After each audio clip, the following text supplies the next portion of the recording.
അല്ലാഹു നിങ്ങളെ സഹായിക്കുന്ന പക്ഷം പടച്ചവൻ നിങ്ങളെ ഏറ്റെടുത്താൽ, അല്ലാഹു നിങ്ങളുടെ കാര്യങ്ങൾ ഏറ്റെടുത്തുകൊണ്ട് അവന്റെ സഹായം നിങ്ങൾക്ക് വന്നാൽ, അല്ലാഹുവിന്റെ സഹായമല്ലേ പ്രിയപ്പെട്ടവരെ നമ്മുടെ ജീവിതത്തിന്റെ മർമ്മപ്രധാനമായത്. അവന്റെ സഹായമില്ലാതെ കണ്ണും നിമവെട്ടാൻ നമുക്ക് കഴിയുമോ? കാലൊന്ന് ചലിപ്പിക്കാൻ നമുക്ക് കഴിയുമോ? വിരളം നനക്കാൻ നമുക്ക് കഴിയുമോ? നമുക്കൊന്ന് ചിന്തിക്കാൻ കഴിയുമോ? ഒന്ന് ചിരിക്കാനും നടക്കാനും ഇരിക്കാനും നിൽക്കാനും കരയാനും നമുക്ക് കഴിയില്ല. അല്ലാഹുവിന്റെ സഹായമില്ലാതെ ഇരിക്കുന്നിടത്ത് നിന്ന് ഒന്ന് എഴുന്നേക്കാൻ നമുക്ക് കഴിയില്ലല്ലോ. ആ പടച്ചവന്റെ സഹായം നിങ്ങൾക്ക് വന്നാ സഹോദരങ്ങളെ, അല്ലാഹു തന്നെ പറയുകയാ, ഫലാ ഗാലിബ ലക്കും, ഒരു പൊന്നുമോനും നിങ്ങളെ ഒന്നും ചെയ്യാൻ പറ്റില്ല, ഒരു ശക്തിക്കും നിങ്ങളെ ഒന്നും ചെയ്യാൻ പറ്റില്ല, ഒരു രാജ്യത്തിനും നിങ്ങളെ ഒന്നും ചെയ്യാൻ പറ്റില്ല, ഒരു ഭരണകൂടത്തിനും നിങ്ങളെ ഒന്നും ചെയ്യാൻ പറ്റില്ല, ഒരു സംഘടനയ്ക്കും നിങ്ങളെ ഒന്നും ചെയ്യാൻ പറ്റൂല, ഒരു സമൂഹത്തിനും നിങ്ങളെ ഒന്നും ചെയ്യാൻ പറ്റൂല. ഇതാരാണ് പറയുന്നത്? അല്ലാഹുവിന്റെ പരിശുദ്ധ ഖുർആൻ. സർവ്വലോക സൃഷ്ടിസ്ഥിതി സംഹാരകർത്താവായ സർവാധിനാഥനായ സർവഗുണ സമ്പൂർണനായ സർവജ്ഞനായ അല്ലാഹു റബ്ബുൽ ഇസ്സത്ത്, നമ്മുടെ സൃഷ്ടാവ്, നമ്മുടെ സംരക്ഷകൻ, നമ്മുടെ സംഹാരകൻ അല്ലാഹുവാണ് നമ്മളോട് പറയുന്നത്. ഏത് ഘട്ടത്തിലും നമ്മളെ സഹായിക്കാൻ അവനുണ്ട്. അലാ ഇന്ന നസ്റല്ലാഹി ഖരീബ്, അല്ലാഹുവിന്റെ സഹായം നമ്മുടെ മുമ്പിലുണ്ട്. അല്ലാഹു നമ്മളെ കൈയൊഴിയൂല. ആര് നമ്മളെ കൈയൊഴിഞ്ഞാലും അല്ലാഹു റബ്ബുൽ ഇസ്സത്ത് നമ്മളെ കൈയൊഴിയില്ല. ആ സഹായം നിങ്ങൾക്ക് വന്നു കഴിഞ്ഞാൽ അല്ലാഹു പറയുന്നു, ഫലാ ഗാലിബ ലക്കും, ഒരാൾക്കും നിങ്ങളെ ഒന്നും ചെയ്യാൻ പറ്റില്ല. ലോകത്ത് ആരൊക്കെ എന്തൊക്കെ കൂട്ടം കൂടിയാൽ നിങ്ങളെ ഒന്നും ചെയ്യാൻ കഴിയില്ല. ആരൊക്കെ നിങ്ങളെ നശിപ്പിക്കാൻ ശ്രമിച്ചാലും നിങ്ങൾക്ക് നാശമില്ല. എന്നിട്ട് അല്ലാഹു ഒന്നുകൂടി പറഞ്ഞു,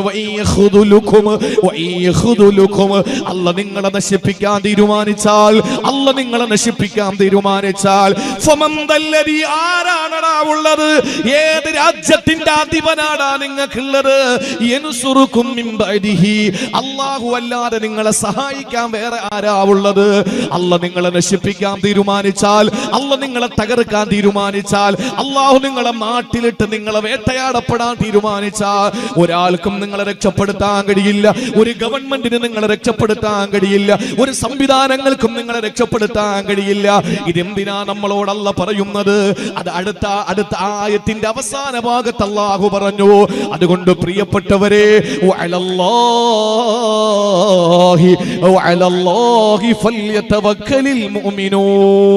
ഈമാൻ ഹൃദയത്തിലുള്ളവരെ, വാരിയെല്ല് കൊണ്ട് മൂടപ്പെട്ട ഹൃദയാന്തരാളത്തിൽ ഈമാൻ രൂഢമൂലമാക്കപ്പെട്ടവരെ, നിങ്ങൾ സർവ്വതും റബ്ബിനെ ഏൽപ്പിക്കുക.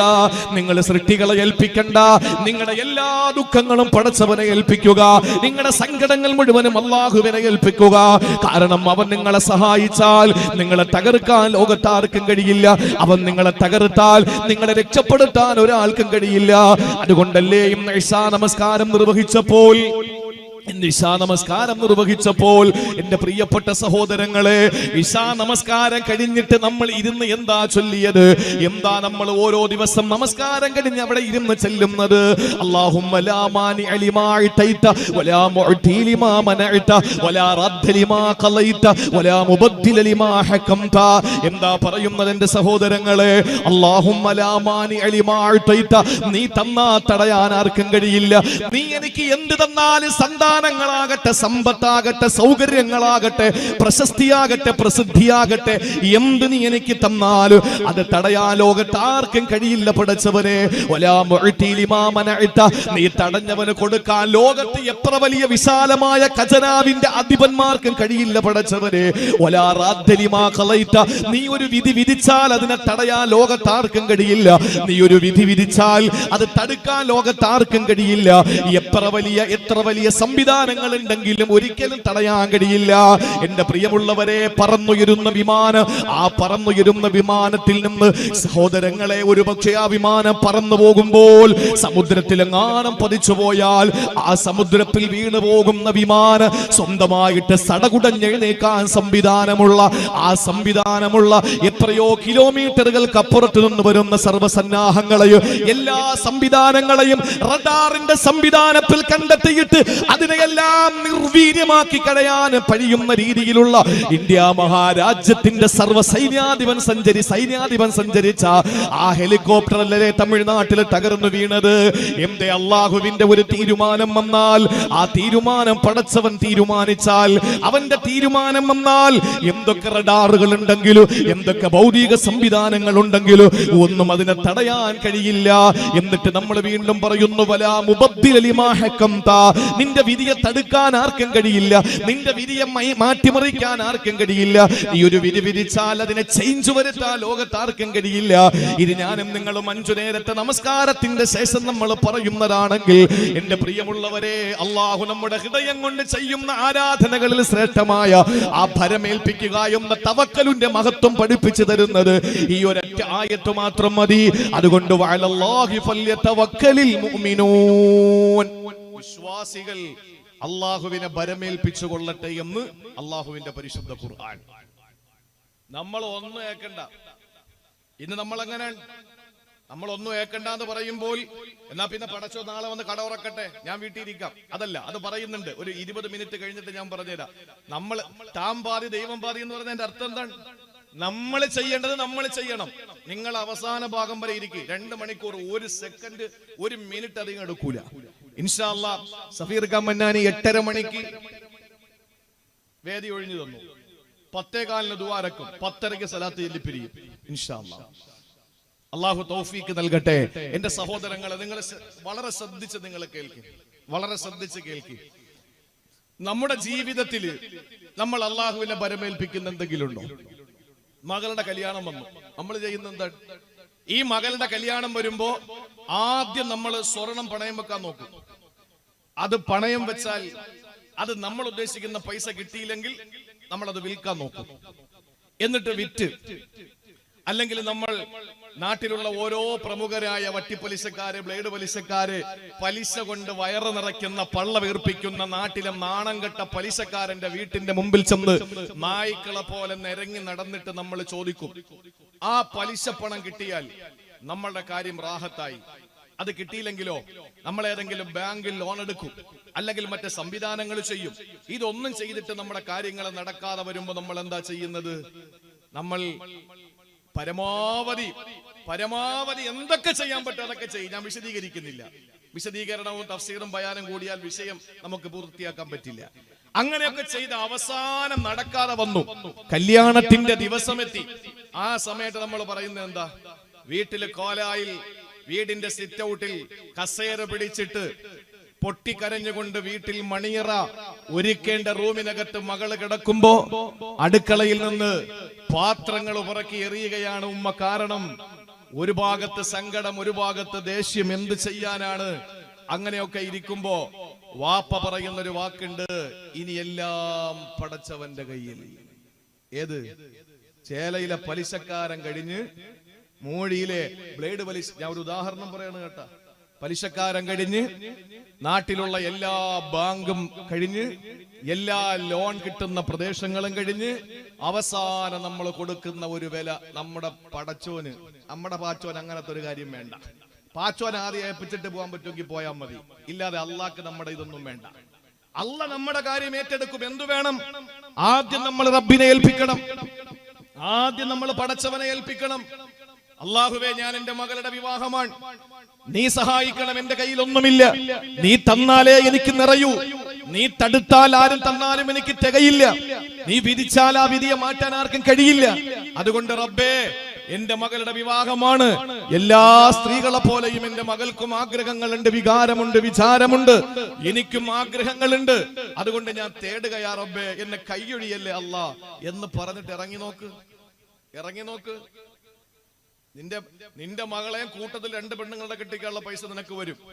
അതാണ് തവക്കുൽ എന്ന് പറയുന്നത്. റബ്ബിനെ ഏൽപ്പിക്കണം, നമ്മൾ ഏറ്റെടുക്കരുത്. മുഖത്തൊരു മുഖക്കുരു വന്നു, മെഡിക്കൽ സ്റ്റോർ ആദ്യമൊക്കെ അത് പല രീതിയിലും ക്രീമൊക്കെ ഇട്ട് പോകുമെന്ന് കരുതി പോയില്ല. ഹോസ്പിറ്റലിൽ ചെന്ന് കാണിച്ചപ്പോൾ പറഞ്ഞു, ഒരു പ്രത്യേക ക്രീം എഴുതി കൊടുത്തു, അതിട്ടിട്ടും പോകുന്നില്ല. എന്നിട്ട് അവസാനം സംശയം വന്നപ്പോ അത് വേറൊരു ഹോസ്പിറ്റലിൽ കൊണ്ടുവന്ന് കാണിച്ചു. അവര് പറഞ്ഞു, ഞങ്ങൾക്ക് സംശയമുണ്ട്, അങ്ങനെ അവസാനം ആ സംശയമുണ്ടെന്ന് പറഞ്ഞ ഡോക്ടർ റഫർ ചെയ്തു. അങ്ങനെ ഒരു ഹോസ്പിറ്റലിൽ പോയി അവിടെ നിന്ന് കുത്തിയെടുത്ത് പരിശോധിച്ചു. അതിന്റെ റിപ്പോർട്ട് വന്നു, പത്തോളജിയിൽ നിന്ന് റിപ്പോർട്ട് വന്നു. അപ്പോഴാണ് പറയുന്നത് നിങ്ങൾക്ക് ക്യാൻസർ ആണ്. നമ്മൾ എന്താ പറയുന്നത്? ഇനി എന്റെ റബ്ബിന്റെ കയ്യിലാണുള്ളത്, ഇനി പടച്ചവന്റെ കയ്യിലാണുള്ളത്. അങ്ങനെയല്ല.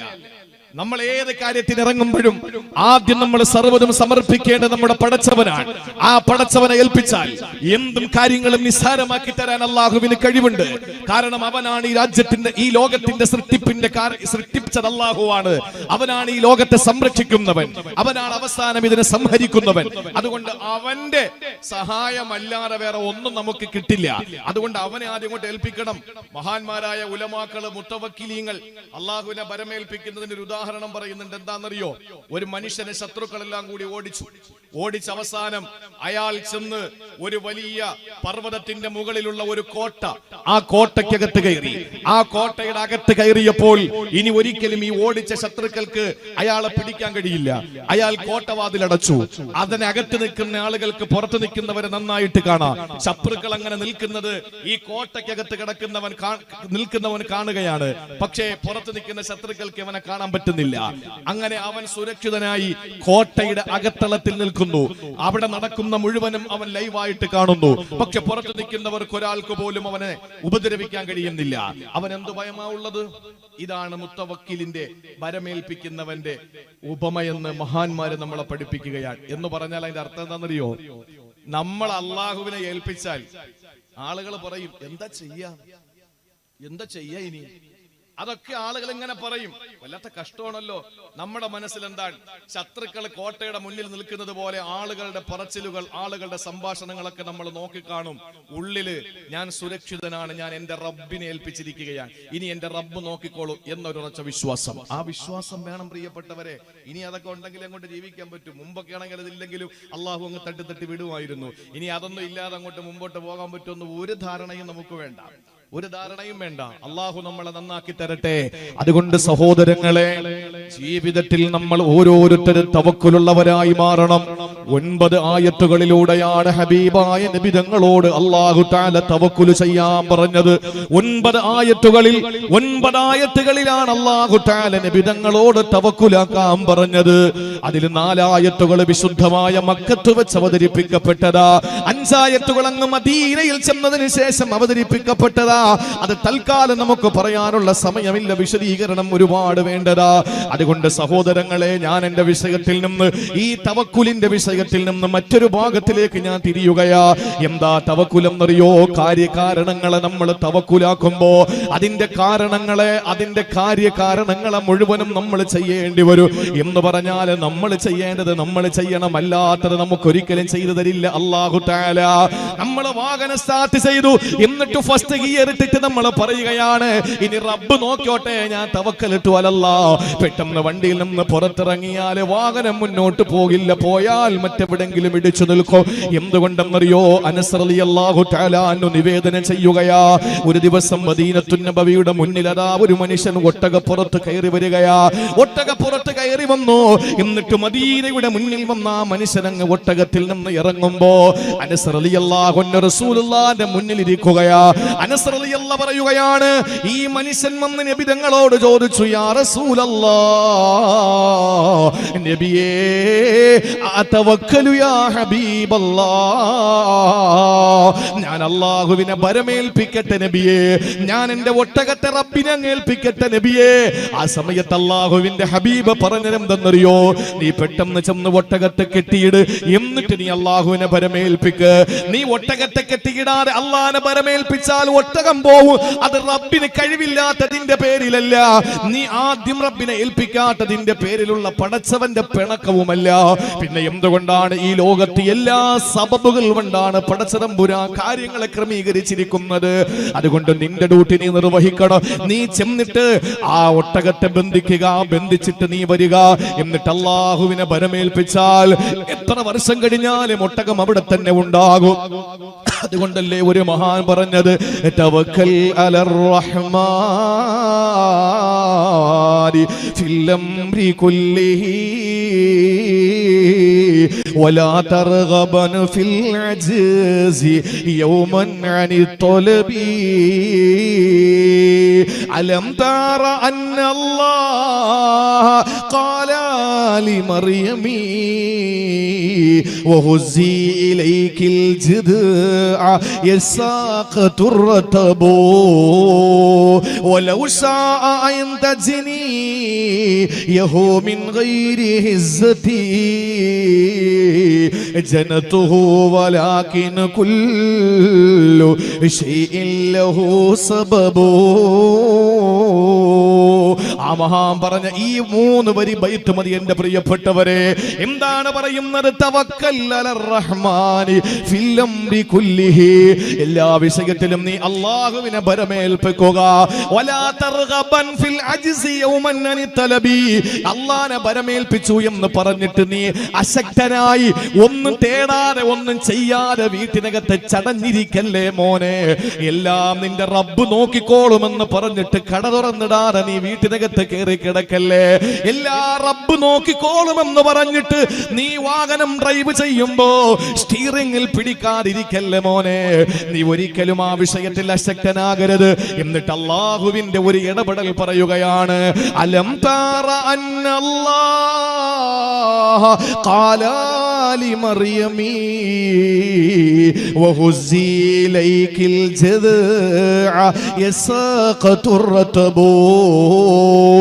അല്ലാഹുവിനെ നീ കണ്ടിട്ടില്ലേ? മറിയം ബീവിയോട് അല്ലാഹ് പറഞ്ഞത് എന്താണ്? ഹുസി ഇലൈകി ബിൽ ജിദ്ഇ, നീ ആ ഈത്തപ്പന കൊലയൊന്ന് പിടിച്ച് ചാക്കി മറിയമേ, എന്നിട്ട് അതിൽ നിന്ന് പെറുക്കി തിന്നു മറിയമേ.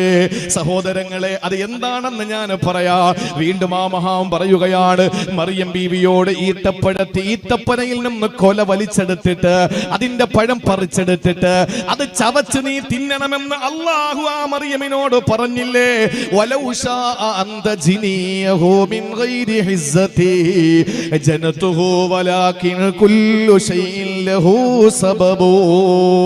അല്ലാഹ് വിചാരിച്ചിരുന്നെങ്കിൽ, അല്ലാഹ്ക്ക് കഴിവുണ്ടല്ലോ, അല്ലാഹ് തീരുമാനിച്ചിരുന്നെങ്കിൽ, അല്ലാഹ് ചിന്തിച്ചിരുന്നെങ്കിൽ മറിയം ബീവിക്ക് ആ കൊലയെ തന്റെ മുന്നിലേക്ക് കൊണ്ടു കൊടുക്കാൻ പറ്റുമായിരുന്നു. പക്ഷെ അല്ലാഹു പറഞ്ഞത്, മറിയമേ നീ അത് പിടിച്ച് ചായ്ച്ചിട്ട് അതിൽ നിന്ന് പറിച്ചു തിന്നാൻ വേണ്ടിയിട്ടാ. ഇതെന്താ സംഭവം എന്നറിയോ?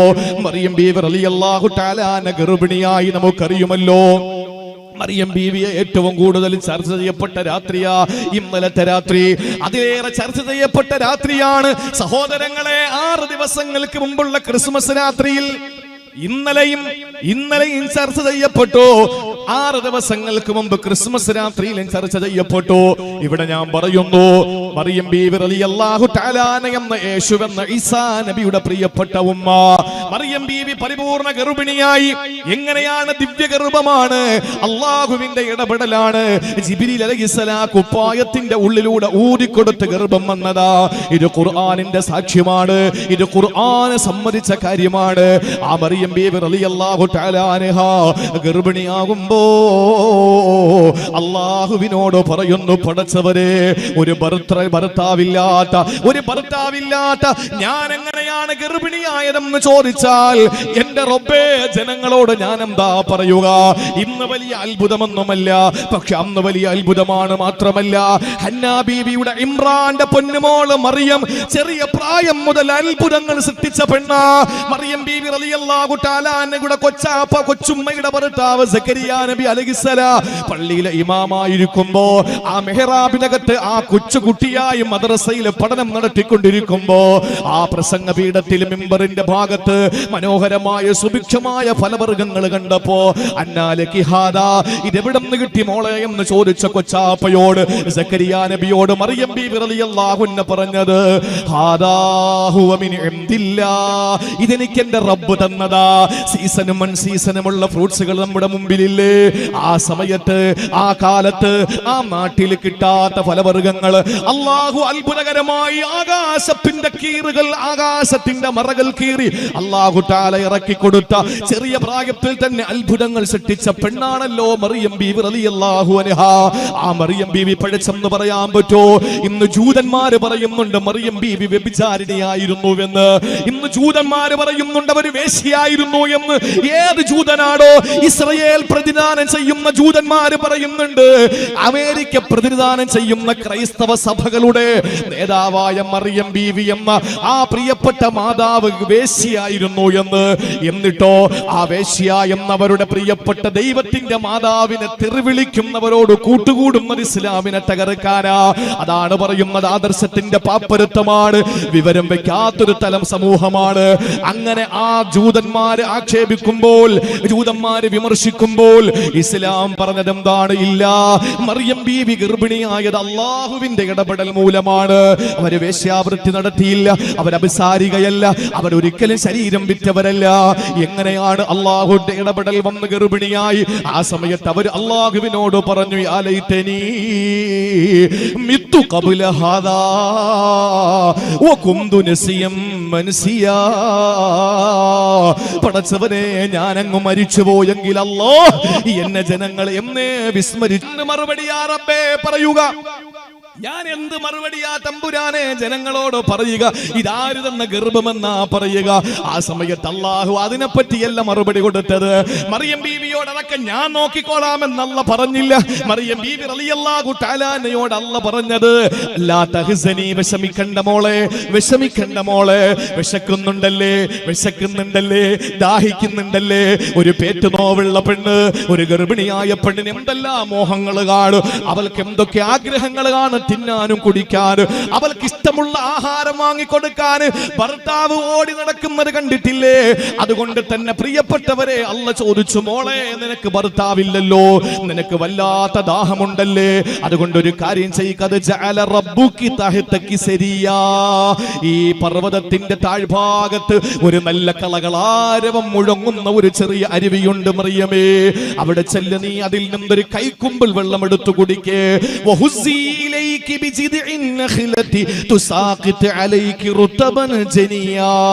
എന്നിട്ട് വിശക്കുമ്പോൾ ആ കാണുന്ന ഈത്തപ്പന മരത്തെ പിടിച്ച് കുലുക്കിയിട്ട് ഈത്തപ്പഴം പെറുക്കി തിന്നിട്ട് നിന്റെ വിശപ്പടക്കണം മറിയമേ, നിന്റെ വിശപ്പടക്കണം മറിയമേ. അല്ലാഹുവിന്റെ വിശുദ്ധ ഖുർആൻ ഉദ്ധരിക്കുകയാ. ഒരു നിമിഷം ഒന്ന് ചിന്തിക്കണ്ടേ മുസ്ലിമേ, എന്നെ കേൾക്കുന്ന സഹോദരിമാരൊന്ന് ചിന്തിക്കണേ. എന്തേ ചെറിയ പ്രായത്തിൽ മെഹ്റാബിനകത്ത് അത്ഭുതകരമായ നിലയിൽ അല്ലാഹു പഴവർഗ്ഗങ്ങൾ കൊടുത്തു, അവരിഷ്ടപ്പെടുന്ന പഴവർഗ്ഗങ്ങൾ കൊടുത്തു. ആ പഴവർഗ്ഗങ്ങൾ കൊടുത്ത പടച്ചതമ്പുരാൻ എന്തേ അല്പം കൂടി അബലയായപ്പോൾ, ഗർഭിണിയായപ്പോൾ, ഒന്നിനും കൊള്ളാത്ത നിലയിൽ അവൾ പേറ്റുനോവ് അനുഭവിക്കുന്ന സമയത്ത്, അവളുടെ വയറ് നിറഞ്ഞു നിൽക്കുമ്പോൾ അല്ലാഹു എന്തേ അത് ചെയ്യാത്തത്? പക്ഷെ അല്ലാഹു പഠിപ്പിച്ചത് അങ്ങനെയല്ല. മറിയമേ, ചെറിയ പ്രായത്തിൽ നിനക്ക് ഞാൻ ഇതൊക്കെ തന്നു, പക്ഷേ ഇപ്പം നീ കൂടി ചെയ്യണം ചില കാര്യങ്ങള്. അതുകൊണ്ട് ഇറങ്ങിച്ചെല്ല്, അരുവിയിൽ നിന്ന് വെള്ളം എടുക്ക്. എന്തേ? അല്ലാഹുവിന് അരുവിയെ മുകളിലോട്ടൊഴുക്കാൻ കഴിവില്ലാത്തത് കൊണ്ടാണോ? അല്ലെങ്കിൽ ഈത്തപ്പഴത്തിൽ നിന്ന് ഈത്തപ്പഴം അല്ലാഹു അവരുടെ മുന്നിലേക്ക് ഇട്ടുകൊടുക്കാൻ കഴിയാത്തത് കൊണ്ടാണോ? അല്ല. പക്ഷെ അല്ല പറഞ്ഞു, നീ അങ്ങനെ പെട്ടെന്ന് കഴിക്കണ്ട. നീ എന്ത് ചെയ്യണം? നീ ചെയ്യേണ്ട ഡ്യൂട്ടി ചെയ്യണം. എന്താണ്? നീ ചെല്ലുക, എന്നിട്ട് ആ ഈത്തപ്പന പിടിച്ച് കുലുക്കിയിട്ട് വീഴുന്ന പഴങ്ങൾ പെറുക്കി തിന്നുക. അടിയിൽ ചെന്നിട്ട്, അരിവാരത്ത് ചെന്നിട്ട് വെള്ളം കുടിക്കുക. സഹോദരങ്ങളെ, അല്ലാഹു ഇത് പറഞ്ഞു. അതാണ് ആ മഹാൻ പറയുന്നത്, അലം തറ അന്നല്ലാഹ ഖാലാലി മറിയമി വഹുസി ഇലൈകിൽ ജദ്അ യസാഖതുർതബൂ. അല്ലാഹു വേണമെങ്കിൽ നിനക്ക് ഇതൊക്കെ തരാമായിരുന്നു. പക്ഷെ അല്ലാഹു എന്തു പറഞ്ഞു? മറിയമേ, നീ പോയി പെറുക്കി തിന്നാൻ പറഞ്ഞു. നീ പോയി അതിനെ ഓരോന്നെടുത്തിട്ട് നീ ഒന്ന് തിന്ന് എന്ന് അല്ലാഹുവിന്റെ കൽപ്പന. അപ്പൊ നമ്മൾ ചെയ്യണം. ഒട്ടകത്തെ കെട്ടിയിട്ടാണ് തവക്കുലാക്കാൻ നബി തങ്ങൾ പറഞ്ഞത്. അനസ് തങ്ങൾ കേട്ടുകൊണ്ടിരിക്കുകയാണ്. അപ്പൊ നമ്മൾ ചെയ്യേണ്ട കാര്യം നമ്മൾ ചെയ്യണം. തവക്കുൽ എന്ന് പറഞ്ഞാൽ നമ്മൾ കരുതുന്നത് പോലെ എല്ലാം റബ്ബിനെ ഏൽപ്പിച്ചിട്ട് ഇങ്ങനെ ഓടലല്ല, മറിച്ച് നമ്മൾ ഏൽപ്പിക്കേണ്ട രീതിയിൽ ഏൽപ്പിക്കണം. ഒരു ചെറിയ ഹദീസ് കൂടെ പറയാ. ആരംഭപൂവായ നബി തങ്ങൾ പറയുകയാണ്, ലൗ അന്നകും തതവക്കലൂന അലല്ലാഹി ഹഖ തവക്കുലിഹി ലറസഖകും കമാ യുർസഖു തയ്ർ തഗ്ദു ഖിമാസം വതറൂഹു ബിതാനാ. എന്തായി പറയുന്നത്? ലൗ അന്നകും തതവക്കലൂന അലല്ലാഹി ഹഖ തവക്കുലി, നിങ്ങൾ തവക്കുൽ ചെയ്യേണ്ട പ്രകാരം നിങ്ങൾ തവക്കുൽ ചെയ്താൽ, ഭരമേൽപ്പിക്കേണ്ട പ്രകാരം നിങ്ങൾ ഭരമേൽപ്പിച്ചാൽ, ലറസഖകും, നിങ്ങൾക്ക് അല്ലാഹു ഭക്ഷണം തരും. കമാ യുർസഖു തയ്റു, പാറി പറക്കുന്ന പറവകൾക്ക് ഭക്ഷണം കൊടുക്കും പോലെ അല്ലാഹു നിങ്ങൾക്കും ഭക്ഷണം തരും. എങ്ങനെയാ പറവകൾക്ക് അല്ലാഹു ഭക്ഷണം കൊടുക്കുന്നത്? തഗുദു ഖിമാസ, രാവിലെ ഒട്ടിയ വയറുമായി പോകും. വതറൂഹു ബിതാന, നിറവയറുകളുമായി വൈകുന്നേരം കൂടണയും. ഇതല്ലേ പക്ഷികൾ? പക്ഷികൾക്ക് എവിടെയെങ്കിലും കല്യാണം ഉണ്ടോ? പക്ഷികൾക്ക് അന്നദാനം ഉണ്ടോ? പക്ഷികൾക്ക് പൊതിച്ചോറ് കൊടുക്കോ? പക്ഷികൾക്ക് എവിടെയെങ്കിലും ആരെങ്കിലും സദ്യ വിളമ്പുന്നുണ്ടോ? ഇതൊന്നുമില്ല. രാവിലെ തഗുദു ഖിമാസ, ഒട്ടിയ വയറുമായിട്ട് പറന്നു നടക്കും. തറൂഹു ബിത്താന, സായാഹ്നത്തിൽ നിറവയറുമായി തിരികെ വരുന്നു. ഇതുപോലെ നിങ്ങൾക്കും അല്ലാഹു ഭക്ഷണം തരും. അപ്പൊ ചിന്തിക്കും, എടാ അപ്പൊ ഞാൻ ഏൽപ്പിക്കേണ്ട വിധം ഏൽപ്പിച്ചാൽ പക്ഷികൾക്ക് കൊടുക്കും പോലെ അല്ലാഹു തരുമെങ്കിൽ പിന്നെ ഞാനെന്തിന് കഷ്ടപ്പെടണം? ഞാനെന്തിന് കഷ്ടപ്പെടണം? ഒരു സൂഫിയായ മനുഷ്യൻ, അയാള് അധ്വാനിക്കണമെന്ന ആഗ്രഹത്തോടു കൂടി അദ്ദേഹം നാട് വിട്ടു. ആ നാട് വിടുന്ന, എനിക്ക് പേര് പെട്ടെന്ന് മറന്നുപോയതാണ്, ഇബ്രാഹിം അദ്ഹർ റഹ്മത്തുള്ളാഹി അലൈഹിയുടെ ഉസ്താദുമായി ബന്ധപ്പെട്ട ഒരു ചരിത്രമാണിത്.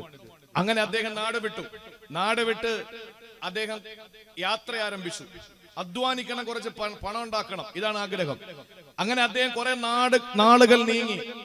കുറച്ചങ്ങോട്ട് യാത്ര ചെയ്തപ്പോൾ മരുഭൂമി, മരുപ്പച്ച വിദൂരത്തുള്ള മരുഭൂമി, ആ മരുഭൂമിയിൽ എവിടെയോ ഒരു ചെറിയ ആളൊഴിഞ്ഞ ഒരു ഭാഗത്ത് ഒരു ചെറിയ ഗുഹ പോലെ കണ്ടു.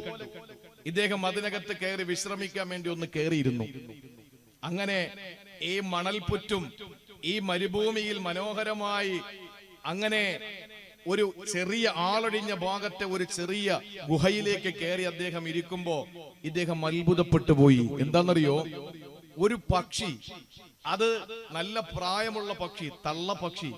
ആ പക്ഷി നടക്കാൻ പറ്റുന്നില്ല. ആ പക്ഷി കാഴ്ച നഷ്ടപ്പെട്ടിരിക്കുകയാണ്, അന്ധയായ പക്ഷിയാണ്. ആ പക്ഷി ഇങ്ങനെ ഇരിക്കുന്നു. ഇദ്ദേഹം ചിന്തിച്ചു, പടച്ച തമ്പുരാനെ, ഈ പക്ഷിക്ക് എങ്ങനെയാണ് ഭക്ഷണം കിട്ടുക?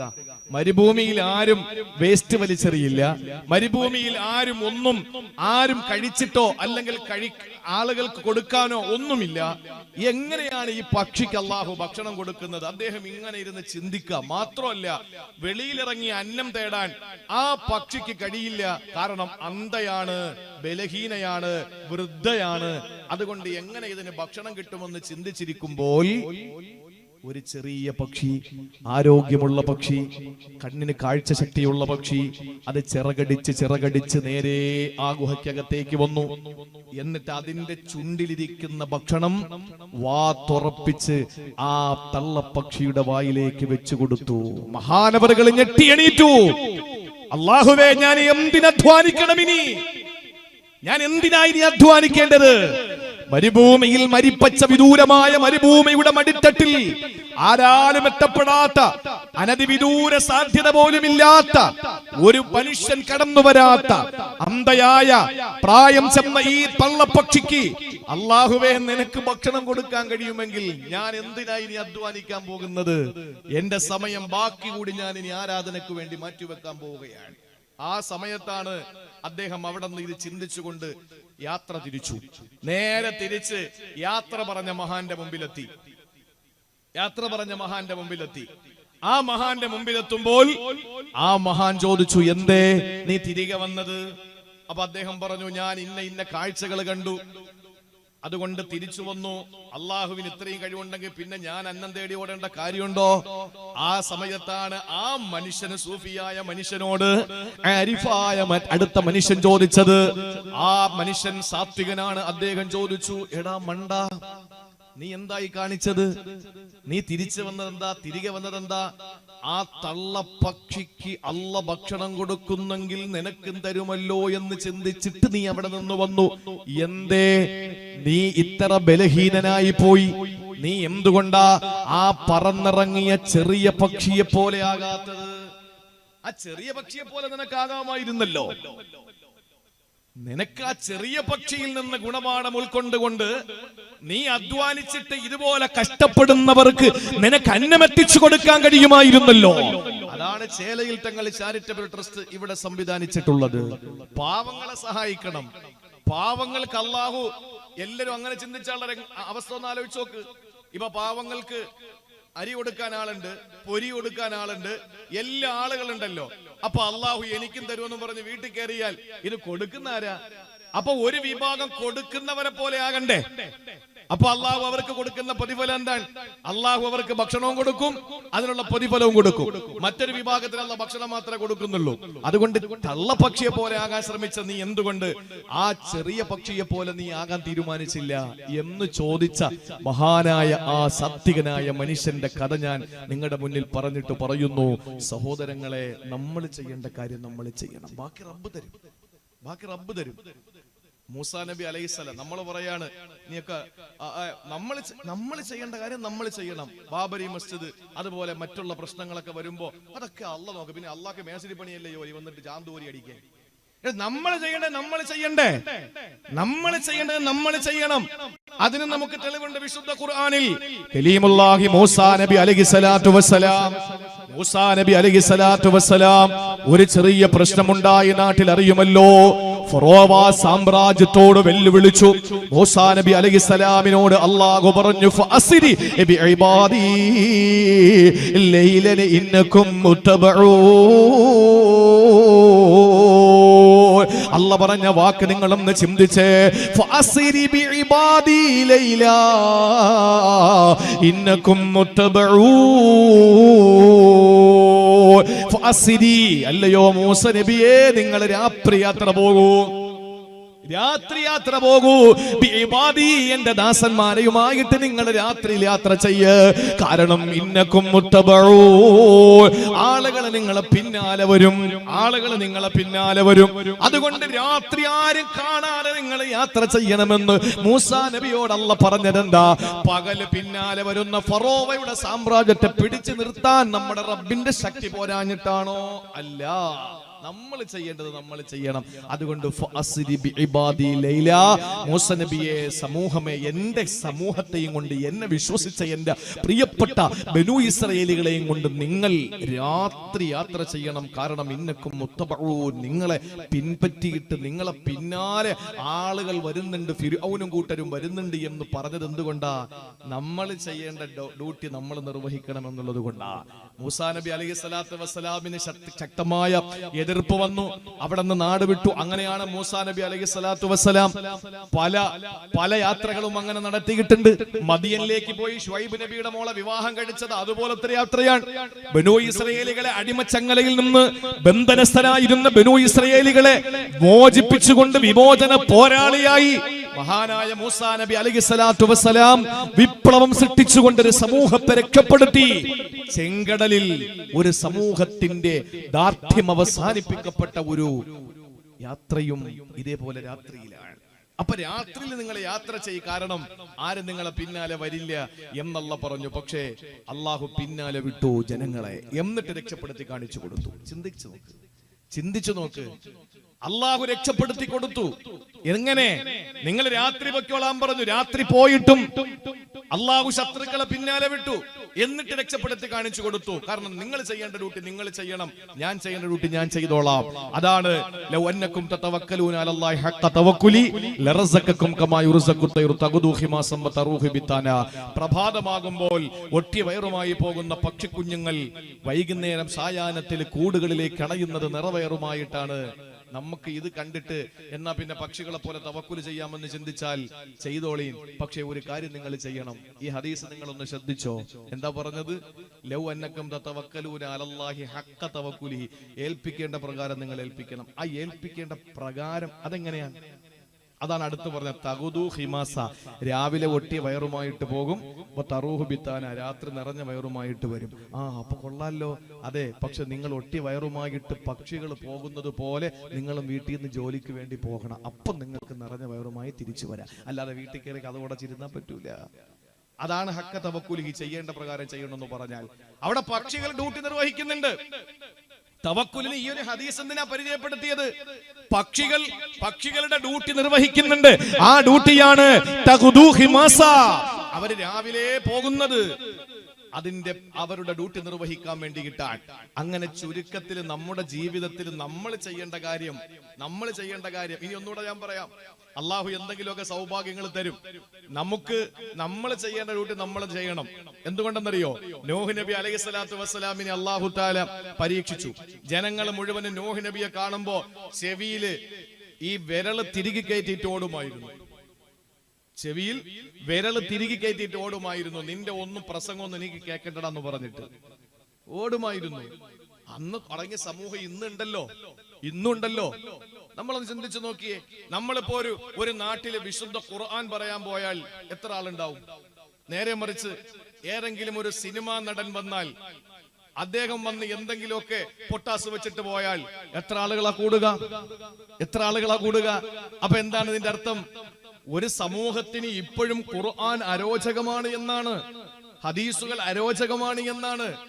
ദീൻ പഠിക്കാൻ നമ്മൾ ഒരു വേദിയിൽ പോയി നമുക്കറിയാത്തൊരു കാര്യം പഠിച്ചിട്ട് നമ്മൾ അവിടെ നിന്ന് എഴുന്നേറ്റ് പോകുമ്പോ അത് നമ്മുടെ ജീവിതത്തിൽ കൊണ്ടുവരുമ്പോ ഇനി അറിയാത്ത കാര്യങ്ങൾ അല്ലാഹു പഠിപ്പിച്ചു കൊടുക്കും. അത് അള്ളാഹുവിന്റെ ശൈലിയാണ്. നമ്മൾ പഠിക്കില്ല, അതുകൊണ്ട് അല്ലാഹു പഠിപ്പിക്കില്ല. പഠിച്ചാലും പോരാ, അമല് ചെയ്താലേ അടുത്തത് പഠിപ്പിക്കുള്ളൂ. നമ്മൾ പഠിച്ചിട്ട് മാത്രം കാര്യമില്ല, അമലും ചെയ്യണം. അള്ളാഹു എനിക്കും സംഘാടകർക്കും നിങ്ങൾക്കും അതിനുള്ള തൗഫീക്ക് നൽകി അനുഗ്രഹിക്കുമാറാവട്ടെ.